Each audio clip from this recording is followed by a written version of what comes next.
Hello प्रिय छात्रों, आज हम इस वीडियो में बताएंगे गणितीय आगमन का सिद्धांत प्रश्नावली 4.1 के शेष प्रश्नों का हल। मैं वाईपी सर, इस चैनल में आपका स्वागत है।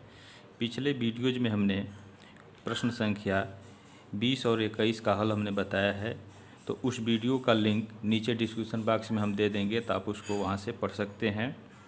देखें, अगला क्वेश्चन ने दिया है 22 नंबर का, कह रहा है कि 3⁴2n + 2 - 8n - 9 संख्या 8 से भाज्य है। तो इसको गणितीय आगमन सिद्धांत द्वारा इसको सिद्ध करना है। तो हम यहाँ मान लेंगे, माना इसको हम Pn के बराबर मान लेंगे। Pn बराबर 3⁴2n + 2 - 8n ऋण 9। ठीक है। अब इसका पहला स्टेप हो जाएगा, n बराबर 1 के लिए हम n के जगह 1 रखें, तो P1 बराबर 3 के ऊपर 2 गुणे n के जगह 1 धन 2 ऋण 8 गुणे 1 ऋण 9। तो यह हो जाएगा 2 × 2 2 2 4, 3 के ऊपर 4 घात ऋण 8 ऋण 9। 3 का 4 बार गुणा करेंगे तो यह 81 हो जाएगा। ठीक, ऋण 9 8 17। तो देखें, इसको घटाएं, 11 में से 4 7 निकलेगा, 4 बचेगा और 7 में से 1 गया 6। तो P1 जो है यह 64 आ गया। यह 64 जो है 8 से भाज्य है। ठीक है, यहाँ लिख सकते हैं जो 8 से भाज्य है। ठीक है, अर्थात P1 सत्य है। ठीक है, इसका सेकेंड स्टेप हम ले लेंगे। यदि P1 सत्य है तो n बराबर k के लिए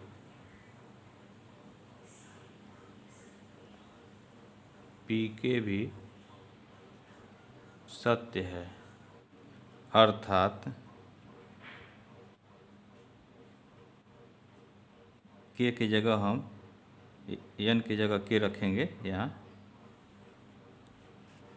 देखें, यहाँ n की जगह हम k रखेंगे, तो Pk बराबर 3⁴2k + 2 - 8k और ऋण 9। जहाँ जहाँ n है वहाँ हम k रख देंगे। तो यदि P1 सत्य है तो यह 64 आ रहा है। P1 का मान तो 8 से भाज्य है। तो P1 सत्य है तो Pk भी सत्य है। तो Pk अगर सत्य होगा तो यह जो इसका राइट हैंड साइड है यह भी जो 8 से भाज्य होगा। तो यहाँ लिख सकते हैं जो 8 से भाज्य है। ठीक है, इसको हम कह दें समीकरण नंबर 1। अब इसका थर्ड स्टेप देखें। चूँकि P1 तथा Pk सत्य है तो n बराबर k + 1 के लिए Pk + 1 भी सत्य होगा। ठीक है, यानी हम लिख सकते हैं n के जगह यहाँ k की जगह लिख लें k + 1। ठीक है, बराबर 3⁴2 k की जगह k + 1 और +2 - 8 k + 1 ऋण 9। ठीक है, अब इस दो का अंदर गुणा कर दें तो 3⁴2k + 2 +2 - 8k और -8 ऋण 9। ठीक है, अब इसको एक पद मान लें, दूसरा इसको मान लें, दोनों का योगफल है तो इनको अलग अलग कर दें हम। तो 3⁴2k + 2 × 3 ये 2 हो जाएगा, यानी 3 का वर्ग हो जाएगा ऋण 8k ऋण 8 ऋण 9, यह हो जाएगा 3 तरीके 9। तो इस 9 को हम यहाँ पहले लिख लें और 3 के ऊपर 2 के धन 2 घात लिख लें, और 8 को या 8 के को हम पहले लिख लें यहाँ ऋण 8 के, और ऋण 9 को यहाँ लिख लें और ऋण 8 को बाद में लिख लें। ठीक है, अब इस 8 9 को हम लिख सकते हैं 8 धन 1। ठीक है, और इंटू 3 टू पावर 2 के प्लस 2 ऋण 8 के ऋण 9 ऋण 8। तो अब इसका गुणा अंदर करें हम तो यह हो जाएगा 8 इंटू 3 टू पावर 2 के प्लस 2 और प्लस 1 में करेंगे तो 3 के ऊपर 2 के धन 2 ऋण 8 के ऋण 9 ऋण 8 हो जाएगा। अब देखें इस पद को हम पहले लिख लें। ठीक है, 3 टू पावर 2 के प्लस 2 और ऋण 8 के लिख लिए, और फिर ऋण 9 को लिख लिए। जो अब बचा क्या, बच गया यह प्लस 8 इंटू 3 टू पावर 2 के प्लस 2 और यह ऋण 8 बच गया। ठीक है, अब देखें 3 इसको उतार लें, 3 टू पावर 2 के प्लस 2 ऋण 8 के ऋण 9, और इसमें से हम 8 कामन ले लें तो यह हो जाएगा 3 के ऊपर 2 के धन 2। ठीक है, ऋण 1, 8 बाहर हो गया। तो अब देखें इसमें 2 पद आ गया, तो यह जो पद होगा यह वाला प्रथम पद समीकरण नंबर फर्स्ट से यह विभाज्य होगा 8 से। जितना यह दिया हुआ है पी के का मान वही चीज़ जो है यहाँ आ गया। तो हम यहाँ लिख सकते हैं समीकरण नंबर 1 से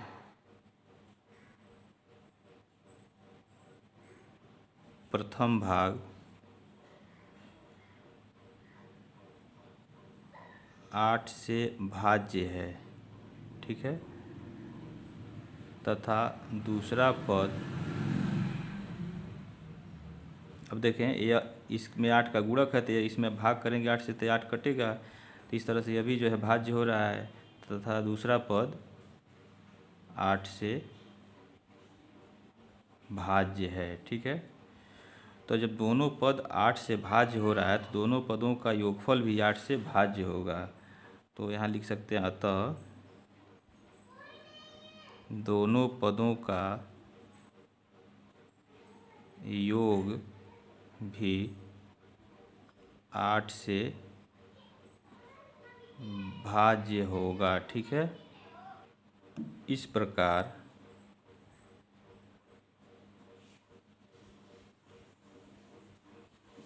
गणितीय आगमन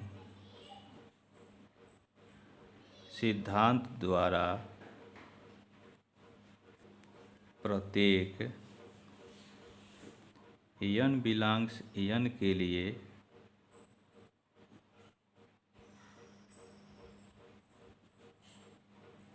दिया गया कथन सत्य है। ठीक है, तो इसका यह हल हो गया।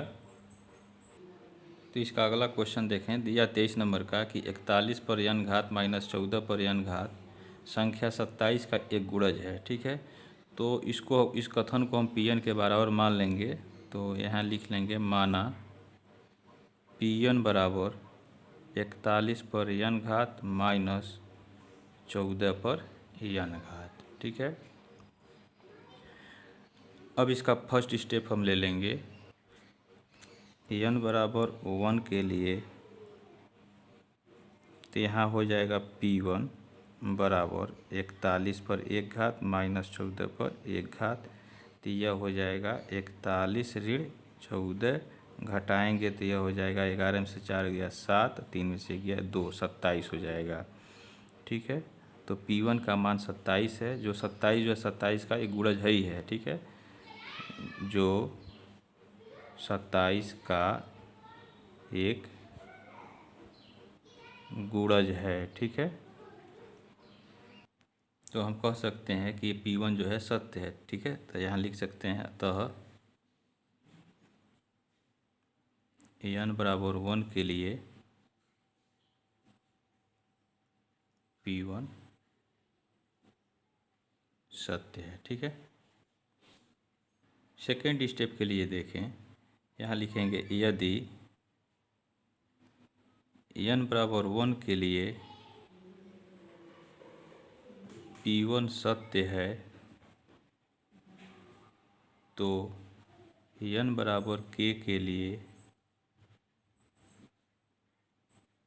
Pk भी सत्य है, अर्थात Pk बराबर हो जाएगा 41 पे, यहाँ जो है लिखेंगे n की जगह k, तो 41 पर k घात हो जाएगा -14 पर k घात हो जाएगा। ठीक है, तो यदि P1 सत्य है, P1 सत्य है तो 27 का गुणज है, तो इस तरह से Pk भी सत्य होगा तो यह भी 27 का गुणज होगा। तो यहाँ लिख सकते हैं जो 27 का एक गुणज है। ठीक है, इसको हम कह दें समीकरण नंबर 1। अब इसका थर्ड स्टेप में देखें, चूँकि P1 तथा Pk सत्य है तो n बराबर k+1 के लिए Pk+1 भी सत्य होगा। ठीक है, सत्य होगा, अर्थात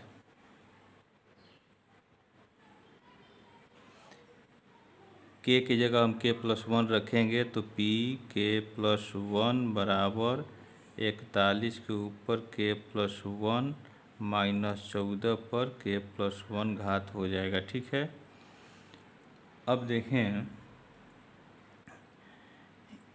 इस 41 को हम लिख सकते हैं, इसका अलग अलग कर दें, इसका घात 41 पर k इंटू 41 पर 1 हो जाएगा तो 1 लिखने की ज़रूरत है नहीं, फिर -14 पर k घात इंटू 14 हो जाएगा, इतना आ गया। अब अगला लाइन देखें, 41 पर k घात इंटू 41 -14 पर k घात इंटू 14। ठीक है, अब इस चीज़ को लाने के लिए, ये जो Pk का मान है यह लाने के लिए हम इसमें क्या करेंगे, प्लस कर देंगे 41 और इंटू 14 पर k घात इसमें हम जोड़ देंगे और इसी को हम पुनः घटा भी देंगे। ठीक है, तो यहाँ लिखेंगे 41.14 k। अब 41 पर k घात इंटू 41 और इस माइनस वाले को इसके साथ हम लिख लें 41 और इंटू 14 पर यह k हो जाएगा। ठीक, और फिर इसको लिख लें प्लस 41 इंटू 14 पर k घात और माइनस इसको हम लिखें यहाँ 14 पर k घात इंटू 14। अब इन दोनों में से कॉमन जो है आपका देखें 41 है। ठीक है, तो 41 हम कॉमन ले लिए तो यहाँ 41 पर k घात बच गया और माइनस यहाँ जो है 14 पर k घात बच गया।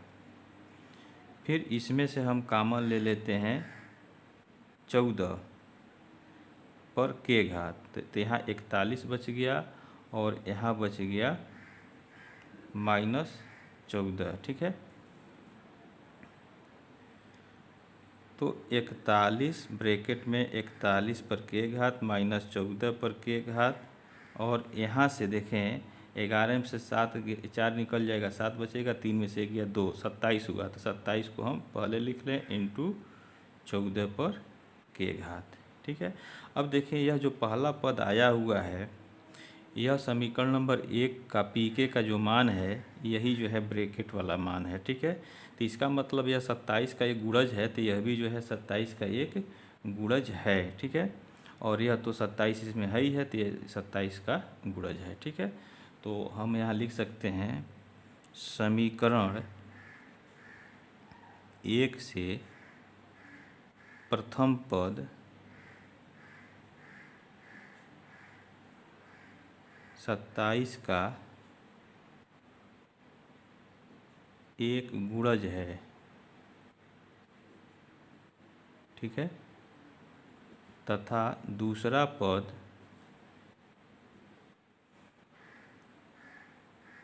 भी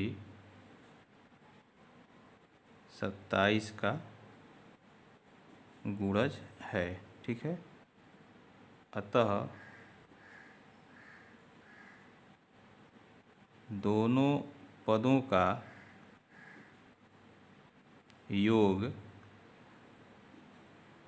भी 27 का एक गुणज होगा।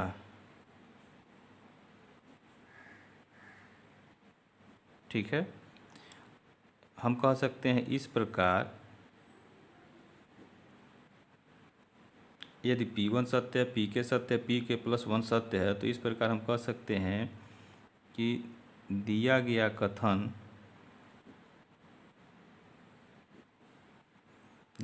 कथन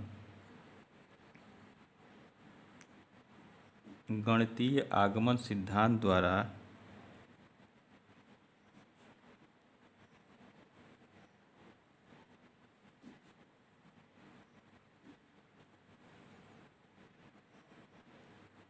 प्रत्येक n बिलोंग्स n के लिए